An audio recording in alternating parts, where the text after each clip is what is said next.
नमस्कार, स्वागत है आपका रिपोर्ट राजस्थान में। मैं हूं कर्णिका। तो शुरू करते हैं इस वक्त की बड़ी खबरों के साथ। सीकर जिले के लोसल स्थित प्रज्वलित सांगालिया धूणी में बाबा लक्कड़दास महाराज का वार्षिक लक्खी मेला भव्य रूप से आयोजित हुआ। भाद्रपद शुक्ल पूर्णिमा पर लगे इस मेले में देश भर से लाखों श्रद्धालु पहुंचे। सांगालिया धूणी पीठाधीश्वर स्वामी ओमदास महाराज के सानिध्य में 2 दिवसीय धार्मिक कार्यक्रम का शुभारंभ विशाल भजन संध्या से हुआ। ओम प्रकाश जाना, रामोतार सुरेंद्र मारवाड़ी, सीमा राजकुमारी स्वामी सहित कई कलाकारों ने भजनों की प्रस्तुति दी। मेले में समाधि पूजन, महाआरती और महाप्रसादी का आयोजन हुआ। श्रद्धालुओं की भीड़ से पूरा परिसर गूंज उठा। बच्चों के लिए बड़े बड़े झूले और हजारों दुकानों से मेला आकर्षण का केंद्र बना। साधु संतों और भक्तों ने बाबा की धूनी पर शीश नवाकर आशीर्वाद दिया। नागौर जिले के खिवसर उपखंड के भेड़ गांव में रविवार को दर्दनाक हादसा हो गया। बकरियां चराने गई 8 वर्षीय मासूम सरोज कंवर का पैर फिसल गया और वे पानी से भरे गड्ढे में गिर गई। बच्ची के साथ गई अन्य बच्चियों ने घटना की जानकारी परिजनों को दी, जिसके बाद गांव के लोग व पांचौड़ी पुलिस मौके पर पहुंचे। नागौर से एसडीआरएफ टीम बुलाई गई और सर्च ऑपरेशन चलाया गया। करीब 5 घंटे की कड़ी मशक्कत के बाद मासूम का शव बाहर निकाला गया। शव को खिवसर के जिला अस्पताल की मोर्चरी में रखवाया गया है। पुलिस ने बताया कि सोमवार को पोस्टमार्टम के बाद शव परिजनों को सौंपा जाएगा। इस दर्दनाक घटना से पूरे गाँव में मातम का माहौल छा गया है।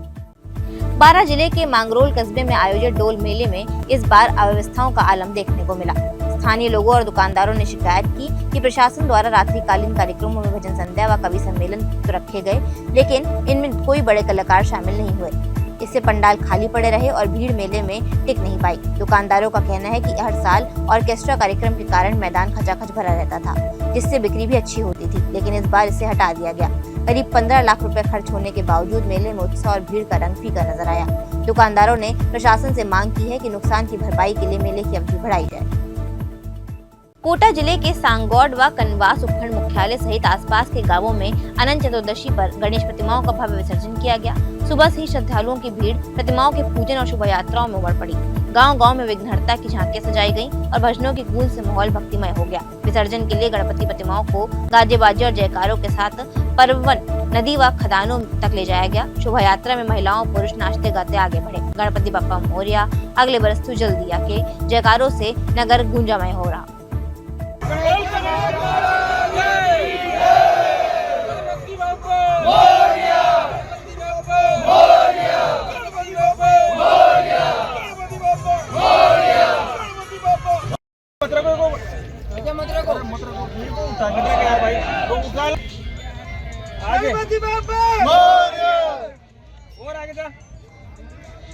कोटा जिले के सांगौर दौरे पर पहुंचे ऊर्जा मंत्री हेमाराम नागर नगर की अवस्थाओं पर भड़क उठे। शहर में गंदगी देखकर उन्होंने नगर पालिका अधिकारियों को जमकर फटकार लगाई और चेतावनी दी कि आगे यदि गंदगी नजर आई तो सख्त कार्रवाई की जाएगी। खाली प्लॉटों में कचरा फेंकने की शिकायत पर अधिकारियों को निर्देश दिए गए कि प्लॉट मालिकों को नोटिस जारी कर जाली लगाने के लिए बाध्य किया जाए। सामुदायिक स्वास्थ्य केंद्र पर मरीजों की भीड़ देखकर उन्होंने पर्ची काउंटर बढ़ाने के आदेश दिए। साथ ही 1 साल से बंद सामुदायिक शौचालय को तोड़कर आधुनिक स्वरूप से बनाने के निर्देश दिए। मंत्री ने अधिकारियों को प्रशासन शहरों के संग अभियान की तैयारी पर भी जोर दिया। मौके पर उपखंड स्तरीय कई विभागों के अधिकारी मौजूद रहे।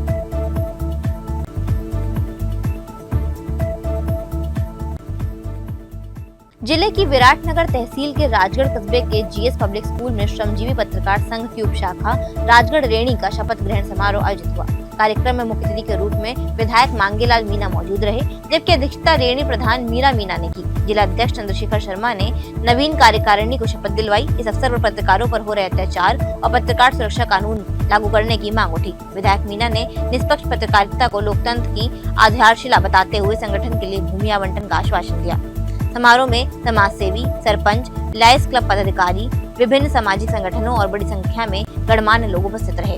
अतिथियों का स्मृति चिन्ह व साफा पहनाकर स्वागत किया गया और अंत में सामूहिक भोजन का आयोजन हुआ।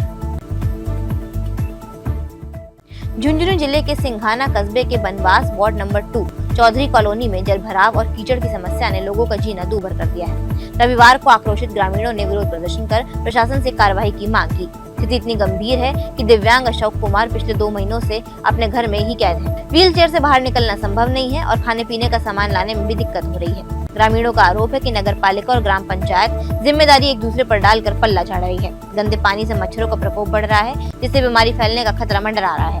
ग्रामीणों ने चेतावनी दी कि जल समस्या का समाधान नहीं हुआ तो उग्र आंदोलन होगा। चौधरी कॉलोनी वार्ड नंबर 2 बनवास क्षेत्र में जो आती है उसका रहने वाला हूँ और मैं एक पैर से विकलांग आदमी हूँ। 2.5 महीने से जब से बारिश हो रही है मैं घर से बाहर नहीं निकल पा रहा। ग्राम पंचायत बनवास वालों को बोलते हैं तो वो कहते हैं आप गए इसमें नगर पालिका में, और नगर पालिका वाले कहते हैं हमारे अभी अधिकार क्षेत्र में ये बात आई ही नहीं है। 2.5 महीने से मेरे तो घर में भी राशन पानी लाने वाला भी कोई नहीं है। उससे पहले तो मैं फिर भी ये साइकिल चला करके व्हील चेयर बाहर चला जाता था, अब उसमें इनके लिए भी साहब मजबूर हो गया। पूरी देखो एक कॉलोनी के आदमी भी आए हुए हैं, ये भी बेचारे परेशान है। कोई मोटरसाइकिल से बाहर निकलता है वो गिर जाता है, बच्चे हैं वो गिर जाते हैं, कोई किसी लायक भी नहीं रास्ता है हमारे यहाँ। क्या मामला और कोई जिम्मेवारी नहीं ले रहा। क्या बात है, हमारे बच्चे स्कूल नहीं जा सकते, इतना गंदगी भरी हुई है, आते जाते हमारा इतनी समस्या है। वहां से लेके ठेठ गड़ियार तक भरा पड़े हैं, वोट मांगने के लिए दुनिया आ जाती है और तीसरे के हम बूढ़े आदमी तो हम भी गिर जाते हैं। ये कीचड़ वाला कोई समाधान कढ़ाओ हमारा जी। ये ना तो बच्चे स्कूल जा सकते हैं, 3-4 आदमी विकलांग हैं और पानी का निकास है ये कहीं से है नहीं। और वोट लेने के लिए आते हैं, जब बोलते हैं गाड़ बनवा देंगे, सीसी रोड करवा देंगे, अभी तक तो हुआ नहीं है सर। अब कब तक होगा, क्या होगा, कुछ करवाने की कोशिश तो करिए। यहाँ चौधरी कॉलोनी में ना तो आने जाने के रास्ते हैं, मेरे को भी स्कूल जाना पड़ता है, स्कूटी ला ही नहीं सकती, बाहर रोड के पास स्कूटी खड़ी करके आती हूँ। यहाँ ये 50 साल हो गए यहाँ बसे हुए हमें, देख लो यहाँ ना आने जाने के कभी कंक्रीट भी नहीं पड़ी, ना कोई ब्लॉकेज लगे। बहुत ही परेशान हो रहे हैं, सारे विकलांग हैं या बच्चे हैं, बाहर निकलने की इतनी समस्या है, बाहर निकल ही नहीं सकते। मच्छर इतने पनप रहे हैं, भयंकर बीमारियों से ग्रसित हो रहे हैं। वजह यहाँ पानी इकट्ठा हो जाता है, मच्छर इकट्ठे हो जाते हैं तो बीमारी तो फैलेगी। पानी का निकास है नहीं, आगे जाने के लिए बिल्कुल भी निकास नहीं, आगे बंद हो रहे हैं। देखो कितना कितना पानी भरा हुआ है, चारों तरफ पानी भरा हुआ है, घर से निकल ही नहीं सकते। रास्ता बिल्कुल कच्चा है, स्लिप होके गिर जाते हैं। कई बार तो मैं ही गिर गई, 2-3 बार गिर गई स्कूटी से। ये समस्या है, खूब सारे गड्ढे बने हुए हैं, कीचड़ पड़ा हुआ है। चित्तौड़गढ़ जिले में लगातार हुई अच्छी बरसात के बाद प्रमुख जलाशयों में पानी की जबरदस्त आवक हो रही है। शहर को पेयजल आपूर्ति देने वाला घोसुंडा बांध लबालब हो गया है। जिला कलेक्टर आलोक रंजन ने पूजा अर्चना के बाद बांध के गेट नंबर 5 और 6 को 30-30 सेंटीमीटर खोल दिया। गेट खोलने से पहले सायरन बजाकर ग्रामीणों को अलर्ट किया गया। वहीं जिले के अन्य जलाशयों में भी पानी की आवक जारी है। विशेषकर गंभीरी बांध में जल स्तर लगातार बढ़ रहा है। अधिकारियों का कहना है कि अब जिले में पेयजल संकट की कोई चिंता नहीं रहेगी। इस अवसर पर प्रशासनिक अमला भी मौजूद रहा। सीकर जिले की जाजौर थाना पुलिस ने बड़ी कार्रवाई करते हुए नाबालिग बच्ची से मोटरसाइकिल पर स्टंट करवाकर उसका वीडियो सोशल मीडिया पर वायरल करने वाले पिता को गिरफ्तार किया। आरोपी मुकेश कुमार यादव को पुलिस ने शांति भंग में पकड़ा। जाजौर थानाधिकारी गिरधारी लाल दिगवाल ने बताया कि सोशल मीडिया पर वीडियो सामने आते ही पुलिस ने मोटरसाइकिल को जब्त कर वायरल वीडियो हटवाया। एएसआई भागीरथ मल के नेतृत्व में गठित टीम में महेश कुमार व नरेश कुमार ने अहम भूमिका निभाई। थानाधिकारी ने लोगों से अपील की कि नाबालिग बच्चों को वाहन चलाने न दें, वरना जरा सी गलती बड़ा हादसा बन सकती है। सवाई माधोपुर जिले के चौथ का बड़वाड़ा उपखंड के राजकीय उच्च माध्यमिक विद्यालय एचेर में सोमवार सुबह बड़ा हादसा टल गया। विद्यालय का बरामदा अचानक ढह गया। गनीमत रही कि उस समय बच्चे कक्षाओं में मौजूद नहीं थे, क्योंकि स्कूल खुलने में कुछ मिनट ही बाकी थे। स्थानीय लोगों ने आरोप लगाया कि विद्यालय भवन लंबे समय से क्षतिग्रस्त है। बावजूद इसके प्रशासन ने कोई संज्ञान नहीं लिया। बरामदा गिरने से अफरा तफरी का माहौल बन गया और ग्रामीण मौके पर इकट्ठा हो गए। साथ ही लोगों ने जल्द से जल्द भवन की मरम्मत कराने की मांग उठाई। उधर लगातार बारिश से बनास नदी उफान पर है और कई गांवों का जिला मुख्यालय से संपर्क कट गया है। मैं अनुमान प्रसाद जहांगीर, एचेर राजकीय उच्च माध्यमिक विद्यालय एचेर में बरामदा क्षतिग्रस्त हो गया। आज वो तो भगवान का शुक्र अदा है जिसके कारण बच्चे और स्टाफ सुरक्षित रहे, वरना बहुत बड़ा हादसा होता, इतना बड़ा हादसा होता जिसके कारण लोगों को आज संवेदना प्रकट करनी पड़ती। मैं प्रशासन से मांग करता हूँ कि इस विद्यालय का पुनरुद्धार कराए और इसका निर्माण कराए, जिसके कारण बच्चों के जान माल का नुकसान नहीं हो। हादसा होने से बच गया क्योंकि सुबह के टाइम हादसा हुआ, बच्चे नहीं थे और ये जर्जर भवन था। पहले से ही हमारे यहाँ पर हमने असुरक्षित भवन लिखवा रखा है। 10 कमरों की स्वीकृति भी आ गई है जमींदोज कराने की, लेकिन हादसा बच गया, भगवान ने बचाया, बच्चों की रक्षा करी है और बच्चे सुरक्षित हैं। बस बिल्डिंग पुरानी वाली गिरी है, ओल्ड कैंपस पूरा बेकार हो चुका है ये, तो इसको पूरे को ही जमींदोज करवाने जा रहे हैं हम लोग।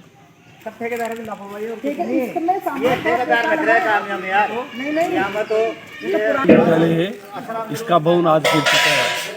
ये प्रिंसिपल मैडम जब से आई है, इन्होंने मेहनत करके यहाँ पे आज इन्होंने बहुत से बच्चों की जान बचाई है। जब से दीदी आई है इन्होंने अपना पूरा काम करके इसको बिल्कुल रोक रखा था और इनकी बदौलत आज यहाँ पे जो बड़ा हादसा होने जा रहा था वो रुक पाया है। इसके लिए इनको बहुत बहुत धन्यवाद। और अब हम प्रशासन से, राजस्थान सरकार, शिक्षा मंत्री मदन दिलावर जी, MLA साहब गोटवाल साहब से मैं निवेदन करना चाहता हूँ कि आप त्वरित कार्रवाई करते हुए हमारे बच्चे बाहर बैठ के, इन्होंने 3 सेट लगवा रखे, 3 सेट के अंदर यहाँ पे हम बच्चों को पढ़ाई करवा रहे। जितना सहयोग हम बच्चों से हो रहा है हम वो सहयोग कर रहे हैं। कोई बड़ी वित्तीय स्वीकृति जारी करोगे तब जाके इन बच्चों का बैठने का कार्य होगा। पाली जिले में गणेश विसर्जन के दौरान हुए दर्दनाक हादसे के तीसरे दिन इंदिरा कॉलोनी निवासी युवक विजय सिंह का शव बरामद कर लिया गया है। मृतक का शव बागड़ अस्पताल की मोर्चरी में रखवाया गया है। शनिवार को बाणी नदी में विसर्जन के समय 2 युवक तेज बहाव में बह गए थे। घटना ट्रांसपोर्ट नगर थाना क्षेत्र की इंदिरा कॉलोनी में हुई। हादसे के बाद से परिजन और ग्रामीण नदी किनारे जुटे हुए हैं। प्रशासन और SDRF की टीमें लगातार सर्च ऑपरेशन चला रही हैं, लेकिन दूसरे युवक का अब तक कोई पता नहीं चल पाया है। परिजनों का रो रो कर बुरा हाल है। पुलिस ने आश्वासन दिया है कि दूसरे युवक की तलाश हर हाल में पूरी की जाएगी और घटना की पूरी जांच होगी। पाली जिले की बांडी नदी में गणेश विसर्जन हादसे के बाद लापता युवक की तलाश के दौरान बड़ा हादसा हो गया। SDRF टीम के जवान रामकिशोर को सर्च ऑपरेशन के दौरान जहरीले सांपों ने काट लिया। घटना के तुरंत बाद जवान अचेत हो गए, जिसके बाद उन्हें साथियों ने तुरंत बागड़ अस्पताल के ट्रॉमा सेंटर में भर्ती करवाया। डॉक्टरों की टीम उनकी हालत पर लगातार नजर रखे हुए है और इलाज जारी है। घटना की सूचना मिलते ही पुलिस और प्रशासन के अधिकारी भी अस्पताल पहुंचे। वहीं नदी में अब भी लापता युवक की तलाश जारी है। इस हादसे से SDRF टीम के अन्य सदस्यों और परिजनों में भी चिंता का माहौल बन गया है। इस वक्त के लिए फिलहाल इतना ही। देखते रहिए रिपोर्ट राजस्थान।